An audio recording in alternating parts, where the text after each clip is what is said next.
Securities offered through Kestra Investment Services, LLC. Kestra IS, member FINRA SIPC. Investment advisory services offered through Kestra Advisory Services, LLC. Kestra AS, an affiliate of Kestra IS. Capital Advisory Group, Inc. is not affiliated with Kestra IS or Kestra AS. Neither Kestra IS nor Kestra AS provide legal or tax advice and are not certified public accounting firms. You work hard for your money. For the next hour, you're going to learn how to keep what's yours. Capital Advisory Group presents Keep What's Yours. Here are Josh Gilbert and Jeff Zufall. Hello and welcome to Keep What's Yours with Jeff Zufall. I'm Josh Gilbert. Keep what's yours. How to keep more of your money in your pocket. Here's the book title, Jeff. How to Leverage the New Tax Law to Create Unfair Advantage Over Your Competition. Exactly. That's the name of the book. It's a long-winded title, but... It's the name of the show. It's the name of the lifestyle that we try to live. You know, this isn't one of those lifestyle branding. Yes, you know, lifestyles with rich and famous. Yes, this is like literally every 2 weeks when we get paid. Yes. Are we doing the right things on our paycheck? Exactly. With our retirement accounts, with the things that we can take advantage, like for my son's schooling. Exactly. Are we doing the right things to keep more of our money in our pockets? Yes. Rather than just trickle off to the federal government and state. Yeah. Most people just, you get paid, you take your paycheck stub, you go, ooh, great, you throw it in a drawer, you walk away. No. The concept is look at it. Look at it. And if you need help, call us. We can walk you through what those numbers mean and help you actually save some money.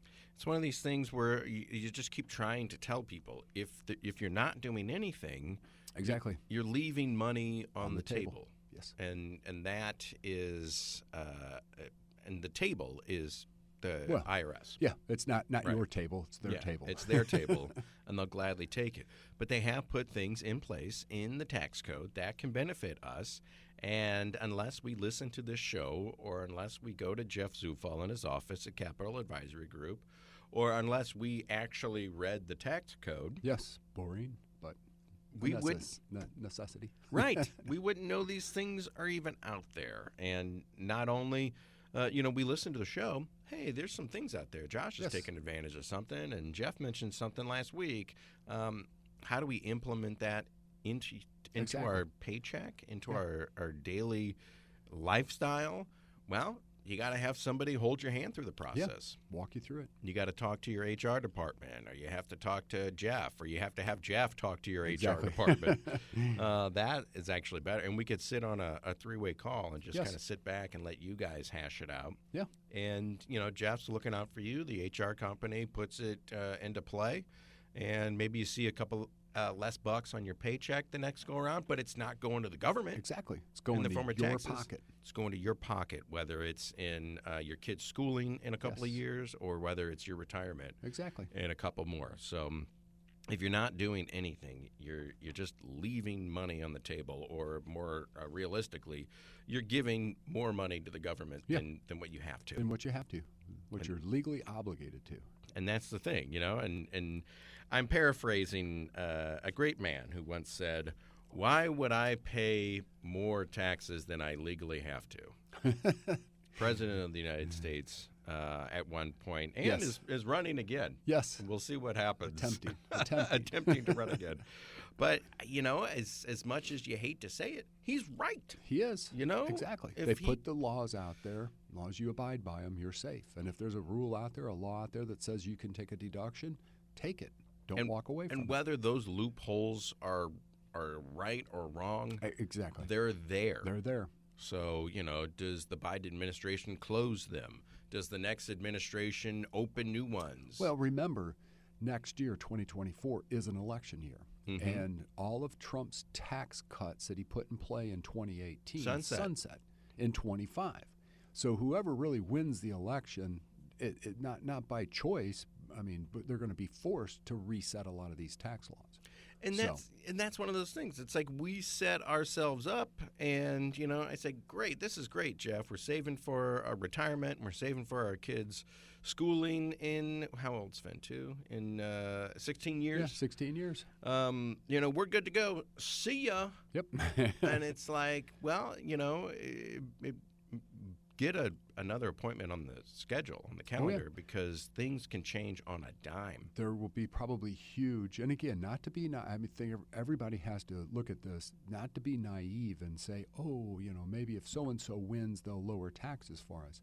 The debt that the United States sits on today is huge, and basically somebody's going to have to corral it. And the only way they're going to corral it is by raising taxes. And the reality is, I think whoever wins is going to have to raise Republican, taxes. Democrat, Independent. Yes, doesn't matter. They're going to raise your taxes. Yes. It's just going to happen. Yeah. It's just too far in debt. Yeah. There's just too much money coming out with COVID and anything. Oh, everything. And, pick your poison. Pick the government expenditure that you hate the most. Things are going to get paid for. Yep. And they're going to raise their taxes to do it. So, it'll be interesting to see. We'll talk about it a year and a half from now, Jeff. Yeah, we'll probably right after the election, we'll at least know the direction that we go, because there's, each party has their own little thing that they're going to do. Neither one's going to save us, right? Unfortunately, yeah, so that's not how it works. Yeah, I hate to say it, pie in the sky. Yeah, not going to happen. I'd vote for the pie in the sky. Oh, sure, frankly, in a heartbeat. Is he running? Yeah, is she running? But it's going to happen. So what I can do though is protect myself and my family and do what's best for me. What works for you guys, yeah. Whatever the tax code is right now, I'll take advantage of it. And if they change it in a year and a half, then I'll come back and see you, and we'll make adjustments. We make adjustments, go from there. It's like the Secure Act, the first one. That made changes, and we needed to realign ourselves and go with the new tax law. Exactly. Secure Act 2.0, which we'll talk about here in just a second. That's making changes that kind of big ones that affect us. So, is it cheating the government out of tax money if I dodge my taxes here and there? Legally, no. If it's a true dodge where you're just like, hey, I'm not going to report this income, I strongly suggest don't do that. Right. They'll catch you. Matter of time. That one guy that said, why would I pay my taxes? I think his CFO was jail. Because he illegally dodged his taxes. And/or said, hey, we're going to write off all this stuff. Technically, you can't do that. Right. So they'll catch you, and they're hiring a lot more people, and they're coming up with a lot more rules to try to catch you, and that is, and I hate to say this, if you aren't paying your taxes on purpose, you deserve to get caught. An issue, yes. That's an issue. I'm paying mine. Yes, exactly. You should pay yours. But for all those people who are out there that say, I hate taxes, and it's theft, and they should do away with all taxes, and the payroll tax, and all. If you hate taxes, you should be the first person to call Jeff. Standing there knocking on the door at 9 a.m. Because you have to pay them, but you don't have to pay all of them. All of them, yes. So get in touch with Jeff. Capital Advisory Group, 636-394-5524, until they abolish the income tax. Which I don't see that in the near future. Let's find a way to keep more of our money legally in the structure of the tax code, and maybe you'll be a little bit happier. Yes. All right. So we're going to talk about realized versus unrealized gains in the next couple of segments. But first and foremost, let's hit some news items. I go to Smash Burger in St. Charles. Yes. And they've got a good burger there. They do. But they've got these charging stations. Yes. Out front. Yes. And I'm like wondering to myself, I think I went to a grocery store and there was a bunch of charging stations. Are these things like, do I just walk up and kind of look around and plug say it in? Free electricity? Typically, no. Yeah, typically no. You're going to put your credit card in. You're going to pay for what electricity that you use while you charge your vehicle. And then I'm going to go in, eat a burger, and come out. Exactly. And your car's charged. You're good to go. And I'll pick my receipt up. Yeah. So the concept on this is more so if you own property, and I say commercial property, even a building that may be for the convenience of your employees. If somebody's got an EV car, you could put a charger in. One, you're going to get some federal tax credits for doing that. Mm-hmm. Number two, Ameren, as a power company, is going to help you out even more on top of that. So there is actually on August 29th, there is actually 9 a.m., there's a webinar. It's a 1-hour webinar, and they're going to walk you through what it looks like for Ameren's EV charging incentive, the benefits of installing it, Going back to the same thing, I think Culver's in Ellisville, pretty, I say, newer building. Another burger joint. Eat that all the time. Yeah. But they have 2 charging stations in the back parking lot. And I think my wife's company, she works for a big Fortune 500 company. They've got charging stations. Have them, and they probably worked it out with the government. Yeah. And, You get a credit for it from a business standpoint. So if you own a commercial building, a commercial parking lot where you could do this, yes, you're going to have the cost outlay to put them in the ground, basically. But at the end of the day, there's a couple of different ways that you will get your money back. So. And this is kind of Wild West. Did my burger joint just become burgers a gas station and a gas station? Technically, an electric station. Yeah.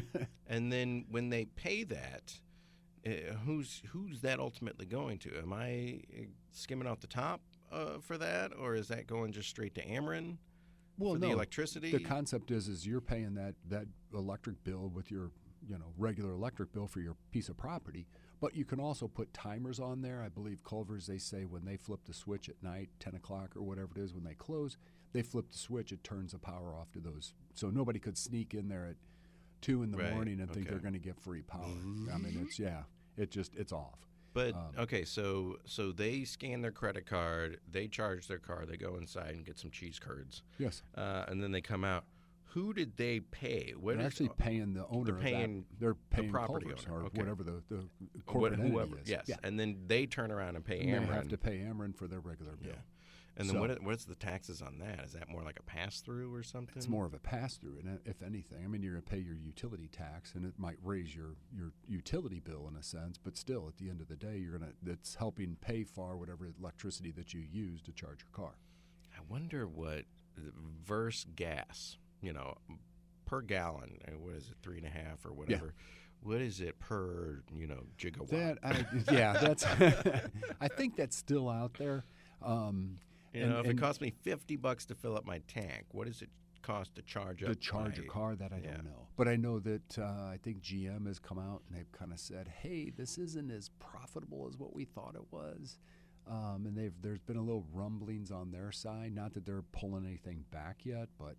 I think the biggest issue is, at the end of the day, with the EV scenario, is there's really nobody. There's a big giant plant that's being built, I think, in Phoenix, Arizona, or somewhere, in the desert. That's going to be one of our main battery producers. Other than that, there's really no battery producers in the States. So all this is coming in from Mexico and China and so on and so forth. And the chip shortage, and that was weird. Yeah. We get all our chips from overseas as exactly. well. And during the pandemic, I think they said 99% of the acetaminophen, Tylenol, the aspirin comes from overseas.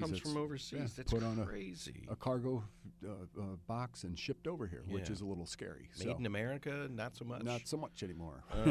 But we're getting off track. But if you wanted to put a charger in your company parking lot, yes, and whether or not it's a perk to your employees or whether or not you're going to put a credit card reader on there and charge people, and just hey, come in and get a burger, and while you're here, charge your car. I'll go there instead of McDonald's or whatever. Exactly. Once people catch on that they're out there, because I think that's one of the big things is most people that do have a true EV, not that the range is limited, but they're like, hey, where am I going to charge this thing? Right. And you got to kind of be selective in your charts or your driving patterns, just to make sure that you get to a charger. Yeah, and I just gained 40 pounds because because you got to wait 20 minutes and go eat some burgers. Every time I charge my car.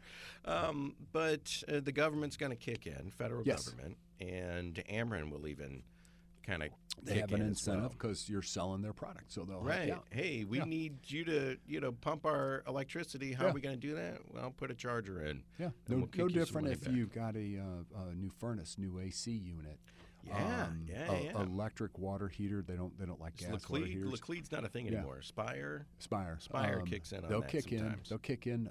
I know for a fact AC went out first hot day, didn't work. Oh God. You get a $300 credit from Ameren. Plus you get on your tax return, you get to actually drop it in there, and the expense that you pay for the new unit, you're going to take, I won't say a full deduction by no means, but you get a a nice little perk on that to help out. These are the little things that we do. I mean, I'm in the process of quoting now a new furnace and all that stuff. Oh, it's fun.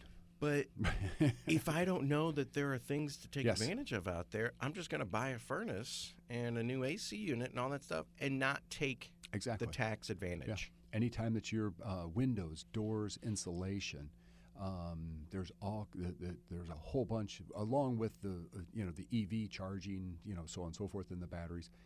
They've put a ton of energy efficient stuff that you get a deduction on your tax return for. And an AC unit, you need one of those, especially in St. Louis summers. Age, yes.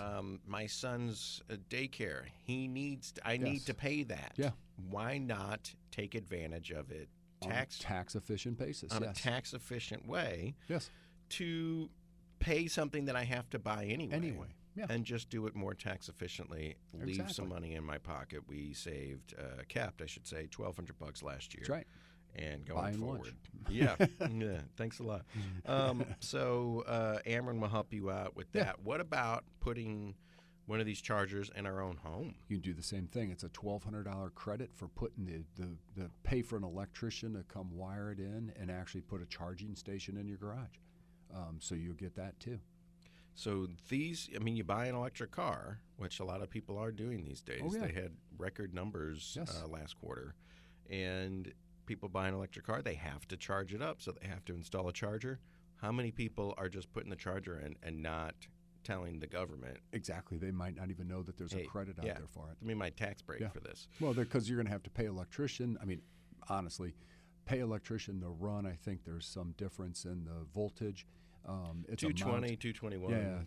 Yeah, 222. It's mounted on the wall, nice and clean, versus just plugging it into the wall and walking away. That orange extension cord out. Yeah. Have a big long one run out in the driveway. Yeah. So there are tax savings to be had, but do we know that they exist? Exactly. Well, that's why this show exists, and that's why Jeff is now accepting new calls. He'll take your call, get a meeting on the schedule, come in and talk to him and say, hey, I heard you guys talking about, I just bought an EV, and I got to put a charger in. How do I take advantage of that tax efficiently? How do I get my rebate? All that stuff. They put it out there for us. They just never tell us that it's there. Exactly. Or how to take advantage of it. So that's why you need a buddy in this. That's Jeff Zufall, Senior Tax Strategist and Wealth Advisor with Capital Advisory Group, CapitalAdvisoryGrp.com. The number is 636-394-5524. Keep what's yours. It's the name of the show. It's the name of the book. And we'll talk more when we come back. Realized versus unrealized gains. What does that mean to us? Keep What's Yours continues with Josh Gilbert and Jeff Zufall. Back on the program, back to Keep What's Yours with Jeff Zufall. I'm Josh Gilbert, and I heard a couple weeks ago that they were talking about realized versus unrealized gains and something that will probably head to the Supreme Court one day. Yes. And I don't want to get into the weeds of what they're proposing because it's still a ways off. Yeah. And the Supreme Court has to weigh in, and then they have to kind of go from there. But the idea is that for years, up until now, they have said that it is kind of off limits for Congress to tax our unrealized gains. Yes. So, and going forward, they said, well, we want the Supreme Court to weigh in to see if that's actually the case. Yes. Now, it's not to say that Congress, after they rule, it's okay to tax unrealized gains. Yeah. The day after, it's not to say that Congress is going to do that. Exactly. But they're just to say if it's constitutional. Can we do it or not? Yes. And, here's my thought. Why would they be asking unless they wanted to do that? Exactly. Well, there's a ton of money out there. Tons. But it's tied up in stocks. It's tied up in assets. Any asset that you own. And I say asset. And when you say asset, are we talking this is to say, just on the most basic level, your stock goes up 5%. Mm-hmm. The government would come in and tax you on that. 1%. I haven't sold it yet. I haven't actually gotten that money. That's paper money. That's on paper. That's not a realized gain. It never hit my pocket. Exactly. You're going to tax me on something that is still sitting as a stock? Exactly. And to me, that just sounds really problematic, because that is just kind of hanging out there as one day I'll cash it in and pay taxes on it. But the flip side of that is what if it goes down in value? And you have no unrealized gain. It's a realized or unrealized loss. So the way to look at it is you buy a stock. It's the easiest way to look at it. But a stock, a bond, mutual funds, this is non-IRA or retirement accounts. So those are just straight brokerage accounts that are taxable on a regular basis. But your home, second homes, commercial buildings. Does real estate count in realized versus unrealized gains? Yes. Basically, if you have a business, there's realized gains, realized losses, and so on and so forth within those businesses also. But the easiest and simplest way to look at it is if you have a brokerage account and you put $1,000 into it and it made $100, that's you now have $1,100 to your name. But you never sold anything yet. That $100 is an unrealized gain that's sitting on the books. If you sold it, it's realized. So but hang on. Let's even get more micro into this. Say, there's a guy on the street corner and he says, "I'm hungry, I want a cheeseburger." And the Monopoly man walks by and he says, "Well, I'm all out of cash, but here's a stock.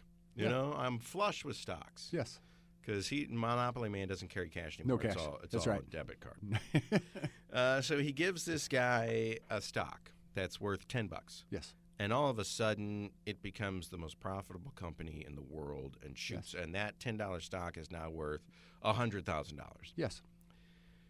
That poor person, he hasn't cashed it in yet. Yeah. He still has not a penny to his name. But the government wants to come in and tax him. Yes. On that gain. On the unrealized gain. That's what the how's he supposed to pay it? The problem still is has no money. You'd have to sell the asset or a part of the asset to realize a gain to then turn around and kind of forcing us to sell our assets off. Yes, in a big picture. So capital gains came around back in the day from the theory on if you had capital sitting there in your pocket, you wanted to go invest in a business, go buy a second home, buy some stocks and speculate a little bit.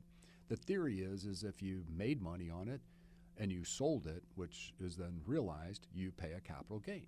That makes sense to me. That's like income. Exactly. And if you lost money, I got money in this deal, so I got to pay taxes on it. But here's the flip: is if it's a loss, so you buy a stock for $100 and it goes to $10. Mm-hmm. A lot of people can relate to that. And you sell it. That is a realized loss. You get to write it off. So you get to write up to $3,000 a year personal. You can go one way and it can go the other way. And remember, any capital losses are always offset by capital gains. So you can have loss carry forwards to unlimited dollars. So we've had, back in the day, in 2008 with the financial crisis, there were, and I say widows who had GM stock. And General Motors basically claimed bankruptcy, and they had probably $400,000 worth of stock sitting there. Old school, they had the certificates, they were jammed in a drawer. It didn't matter where it was. But when General Motors went bankrupt, that stock was worthless.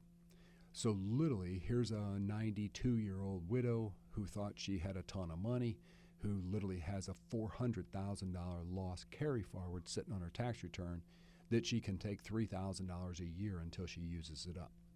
And you can't pass that loss carry forward to anybody. It stays, married couple stays on that tax return. Oh, okay. So a family member can inherit it, and they use it to their advantage. Well, it's one of those things. It's like, I lost a bunch of money, and I want to use this to offset any capital gains. But what if I don't have any capital gains the next year? That's the issue. You get $3,000 a year every year going forward, and that $3,000 has been $3,000 for probably 10 years. Do they need to raise that? They really need to, but they haven't. They said they're going to index it for inflation. That never quite made it there. What about billionaires who, Elon Musk lost $50 billion one year. But he has capital gains on sales of stock. So the two offset each other. Mm-hmm. So he pays no tax. Mm. So I think where the feds are going with this is someone, maybe if you have a net worth of 100 million, 10 million, 50 million, something like that, then maybe, yes, we will tax your unrealized gains at 1% a year, and it's easy pickings for them. But I really, at the end of the day, don't think that that's going to make it that far. I think what they're going to do is they're going to say, hey, you could do it, but good luck, try. So it makes sense to me that if I had a stock that started at $10 and I sold it at $100, yes, I mean, I made $90.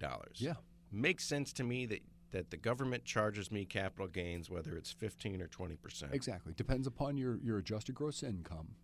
So most people will fall at 15%. If you're over married filing jointly over like 416, 420, you're going to pay a 20% capital gains. But again, so you make $100, you got to give $20 away. You're still $80 ahead of the game. Right. But I sold that stock, and whether I reinvest it and buy that stock back in 30 days or whatever, I'm out. Yeah. The transaction has been done. Completed. I paid my taxes. Yes. If I'm holding a stock and it goes from $10 to $100 and I don't sell it, and the government comes in and wants to tax me on my gain, could be an issue. Well, what happens if the next year the stock goes back down to $50? Well, that's what the dilemma is saying. Is there unrealized losses? Yes. That we so can, I mean, you could claim. You could take, if you bought a stock and you bought it. I mean, there were people, WorldCom, back in the day, who called us saying, "Hey, I just bought this stock like 2 days ago. It's worthless. What do I do?" Mm-hmm. And nothing. I mean, you're stuck with it. But it went worthless. So you take a write-off. And then that unrealized loss, or the realized loss in a sense, again, shows up. It's a loss carry forward on your tax return. It just seems like a lot to keep track of for the federal government. Oh, yeah. That's like me saying... The brokerage firms that you do business with, whether it's your E-Trades or your TD Ameritrade, whoever it is, literally are obligated to keep what's called cost basis. Back in the day, they never did, so everybody cheated. Right. Because there was, I don't know what it is, I'll just guess and throw a number out there. Don't do that. But today, where you purchased it, even if you move brokerage firms, they still have to keep that cost basis rolling. And if you moved it from your Wells Fargo and you moved it to TD, they have to push that forward. So there's always that cost basis coming forward. And I guess with technology being what it is, it's all spreadsheets. Yes, it's really what it is. You know, it's like, where are we at right now? You hit a button, cha-ching. Exactly. Here's everything. Yeah. And I get that. It just seems like a lot to keep track of. Like this, Jeff. Here's an example. I, Josh Gilbert, say, I'm thinking about buying a new car. And the government comes in and says, all right, well, the sales tax on that is, $2,000. And I pay it. And then I realize, I don't want to buy a new car anymore. And the government has to come back in and give me my money back. It's when the sale is complete, makes sense to me. Makes complete sense. These unrealized gains, but I think that sounds I think that wild. Unrealized gain is going to be high net worth individuals where they're trying to scoop some money from them. I mean, it might be you got to have a net worth of $100 million. So again, this is for rich people. I think it's very rich people, not just millionaires, but very rich. Because Elon Musk was worth $200 billion because his stock was worth that. Exactly. He couldn't go to the bank. He didn't have $5 in his pocket. Seriously. Right. It was all stock. So again, they got some privileges that we don't, which is swapping stock for loans and vice versa. So you go, hey. Jeff Bezos is worth $100 billion, but according to Amazon, he makes $80,000 exactly. a year. I think it's $82,700 something, which I cracked up on. But so they found a way to get around all this stuff. And so I guess the government's just coming back saying, hey, we want to tax some of this. Yeah. Because literally they have the tricks to not pay any tax on those stock sales. So, but again, for you and I, sitting here today, here's one way that you can actually push the tax. So let's say that you bought commercial real estate. You bought an apartment complex, and you depreciated it to zero, which means over a period of time, commercial buildings be 40 years, purchase price minus divided by 40 years. You're going to take that depreciation each year, and you depreciated it to zero. And you go, man, if I sell that, you pay 100% on whatever the gain is there's no basis anymore to it. So it's all capital gain, long-term capital gain. So the theory is it's called a 1031 exchange, which means you go hire a third party, you pick out a couple of other properties that you would like to reinvest. You don't have to go with those guys, but a couple of other properties, and you do a 1031 exchange, which means it takes the gain on the property you're selling and pushes it forward, and nobody pays the tax. Mm-hmm. So the theory on that is, let's say that you're doing that, and the current tax law says that if you pass away and you leave your piece of property to your children, they inherit it on fair market value date of your death. And they step up in basis, which means you don't pay any tax on it. So the theory is your primary residence, you get the exclusion of $250 or $500. That's easy. But once you step out of that realm, any other secondary houses are subject to capital gains. So unfortunately, we've had a couple clients that came in this year that didn't realize they sold their rental. And they're like, what do you mean I owe a ton of tax?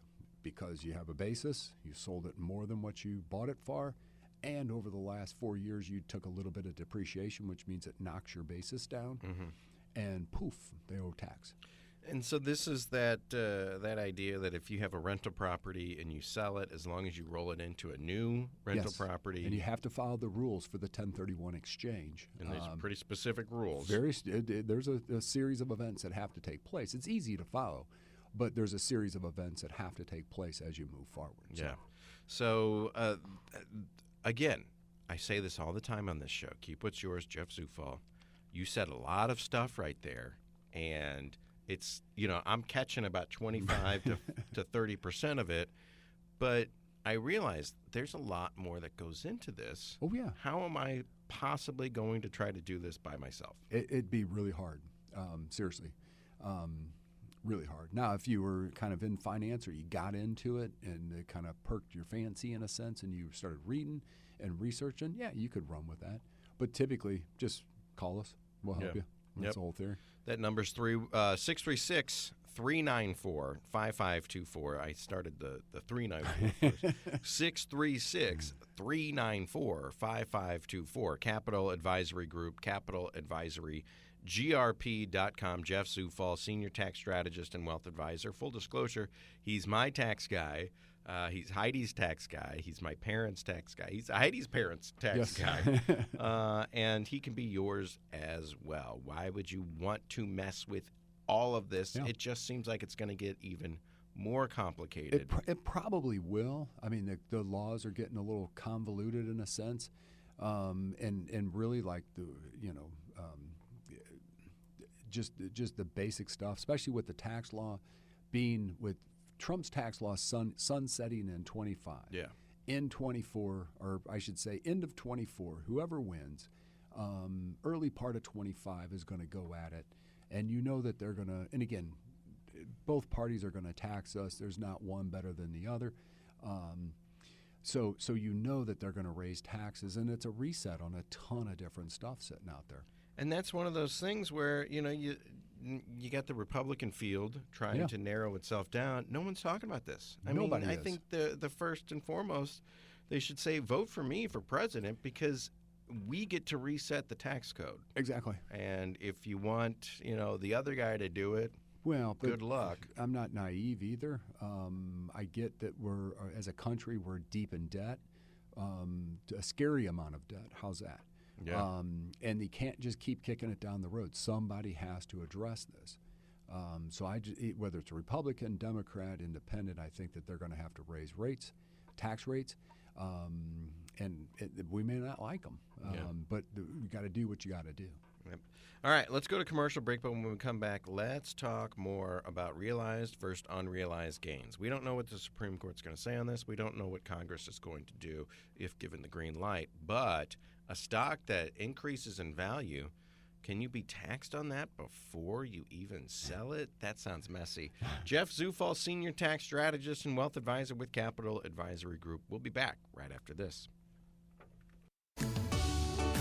Keep What's Yours continues with Josh Gilbert and Jeff Zufall. Back on the show, back to Keep What's Yours. Jeff Zufall, I got to ask you this. We're talking realized versus unrealized gains. I'm getting a handle on it. If you sell a stock, that's a realized gain. You got money in your pocket, you pay taxes on it. Yes. Your stock goes up, you don't sell it. On paper, you made money. Exactly. Elon Musk is worth $200 billion on paper. On paper, yeah. But, what's he actually have in his bank account? Nothing. He's got some money in his, believe me, he's got some. But, technically, no. No, he doesn't have access to that cash until he sells that stock. Exactly. But can you tax the gains on something that you haven't sold yet? Well, our friends in the government are attempting to do that. There was a bill that was tossed out there a while back. It never saw the light of day. But they said that they wanted to tax unrealized gains. So they've kind of taken that sideways. They're now going to take it before the Supreme Court and say, hey, what do you guys think? And it's kind of that get a validation, and everybody kind of gets their hands on it, and then we go from there. Yeah.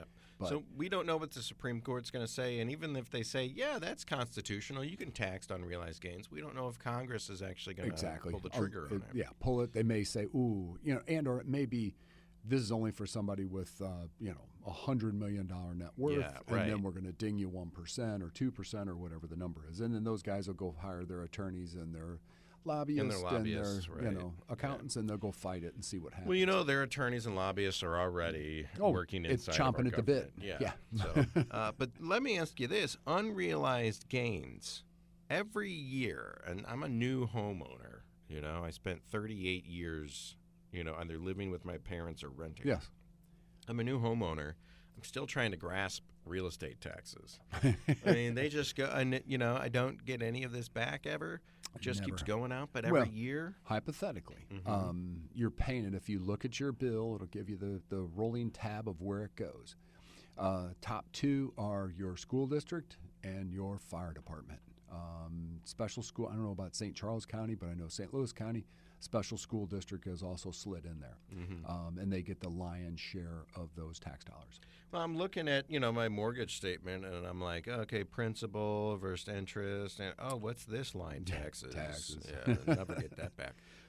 Just like I won't get that interest back. But every year it gets reassessed, right? Because what they're doing is it goes up. They're coming up with a calculation, and it's called a mill value, and each mill is worth $1,000, and they do this fancy calculation. Even in COVID, they were raising your property tax because they would adjust the mill value in a sense on how they do that calc. You can fight it. I mean, my house personally probably, I think it was like a 28% increase this year. Oh my goodness! So no, we're fighting it. Whether we win or not, I haven't heard the verdict. But that's the issue. Is you say, hey, you're using houses that are not in my neighborhood, that are 2 neighborhoods over, that are 3 times the value of my house, and you go, wait a minute, So you go, is that unfair? I'm not quite sure. This is the first time I've ever protested it, but we'll see how it ends. Yeah, we'll follow along with you. So either write the check or not. So, but that's the issue is your insurance goes up each year on your house. Your real estate tax will go up. But that's the thing is you haven't sold your house. No. You still live there. You still plan on living there for a long while. Exactly. But that's paying the real estate tax is really paying for schools. It's paying for fire districts. It's paying for, if you look at the a little bit here and there through our government agencies, it's flipping a bill for a lot of stuff. But and I get that. And like I said, I have no problem paying taxes. Yeah. But trying to wrap my head around this, is that an unrealized tax, unrealized gain tax? Your house just went up in value because of the crazy market and COVID, or your neighborhood just put in but I'd say school. I'd say no, because what they're doing is using the increased value of your house, which they know is going to go up each year, to basically pay the pension of firefighters or pay the pension of police. Different stuff like that, or pay current salaries of those guys. Sure.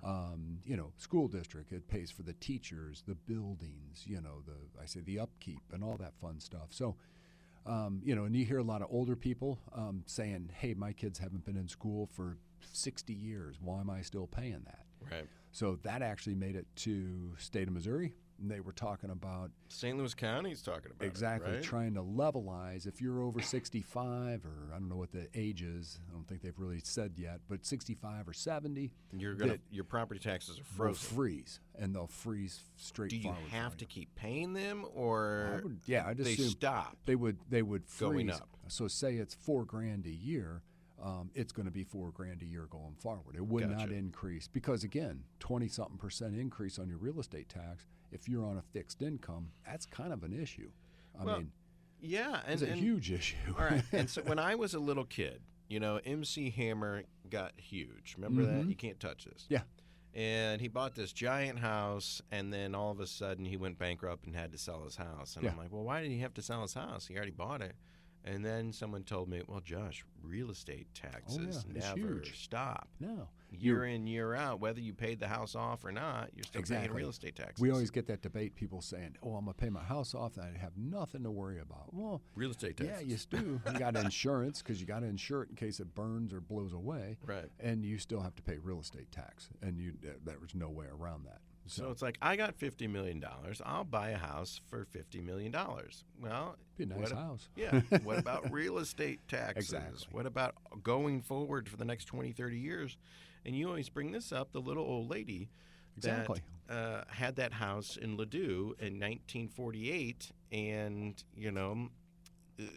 it's a little tiny house, but all of a sudden the land that it's on, the house itself, she could sell that for $1 million. Exactly. Well, does she have to pay taxes on $1 million? Yeah. Well, she can't live there. Not on $1 million, because when she sells it, what'll take place is she pays a capital gain. So she, as a single individual, gets a $250,000 exclusion of gain. Okay, so she'd have a basis. Say she bought it for $15,000. We'll make the math simple. She bought it for $100,000. Yeah. She gets a $250,000 exclusion. So basically now you're talking $350 is taken away, but the difference between $350 and $1 million is capital gain to her. So long-term capital gain, $650,000 or whatever the capital gains is. Probably on a 15%, maybe even a 20%, because her income would skyrocket by that capital gain showing up that year. So there's kind of that double-edged sword. And she'll come out ahead. Oh, way ahead. Way ahead. Still, you're gonna write a check to the feds, a huge check to them, just to say, hey, I'm done. But if she still wanted to live there, and maybe the St. Louis County thing hasn't kicked in, she's going to have to pay taxes on the Ladue house. Yeah, every year going forward on that step up in value. So, again, you could say, hey, that is kind of a unrealized gain calculation. It is. I haven't sold my house. My bank account hasn't gone up, but you want to charge me more. Yeah, but you're paying it year in, year out as you go forward. Yeah. So. All right. Well, that is kind of how it works, realized versus unrealized gains. And we will watch, the Supreme Court. We'll watch Congress. But like Jeff says, we also need to watch the upcoming election because the Trump tax cuts will sunset. All expires on January 1st, 2025. Yes. It's like, oh, yeah. And then the ball drops, and all of a sudden the question is, what do we pay now in taxes? Exactly. So whoever wins this upcoming election kind of rules the roost on putting that in play. Again, not saying, if an independent wins, they're going to lower my taxes. It's not going to happen. It's all going to go up. It's all got to go up. Has to. Has to, just to offset what we got sitting out there. And if you are curious about how much money we owe, there's that debt clock. Didn't they have national debt? Yeah. Didn't they have to buy the building next door to keep it going? Yeah. Extend the clock. It's wild. It used to the ticker would just kind of tick kind of fast. Literally, if you go look at that website now, it literally is like it's going up fast. Debt as we speak. Yes. So they got to pay for it somehow. So your taxes are probably most likely going up. Going to go up. Yeah. So what does that mean for my retirement? What does that mean for should I do 401k now? Exactly. Still, there's a mathematical calc to say, hey, is it worth it? Again, with the unknown saying 5 years down the road, what our tax is going to be, we don't know. Yeah. I mean, we really don't. And that's what you need Jeff for. Senior tax strategist and wealth advisor. I saved up all this money for my retirement. How do I take it out tax efficiently? Or even at someone my age, 42 now. Oh God, I can't Going down believe I said fast, that. man. Yeah. Ooh. How do I save it tax efficiently? Exactly. How do I take it out tax efficiently? How do I save it tax efficiently? Jeff's the guy to go to. 636-394-5524. Keep what's yours. Jeff Zufall, Capital Advisory Group, CapitalAdvisoryGrp.com. Give him a call. Get an appointment on the calendar. Talk to him. Let him talk to your HR department. If you aren't doing anything as far as being tax efficient, you're leaving money on the table, and by that I mean you're giving more money to the federal government than you legally have to. Yes. And that's what Jeff is trying to get out over the airwaves every week. Jeff, thank you so much. Thank you. We'll talk to you next week. You betcha. You've been listening to Keep What's Yours with Josh Gilbert and Jeff Zufall, Senior Tax Strategist and Wealth Manager at Capital Advisory Group. To learn more, call 636-394-5524 or visit CapitalAdvisoryGrp.com.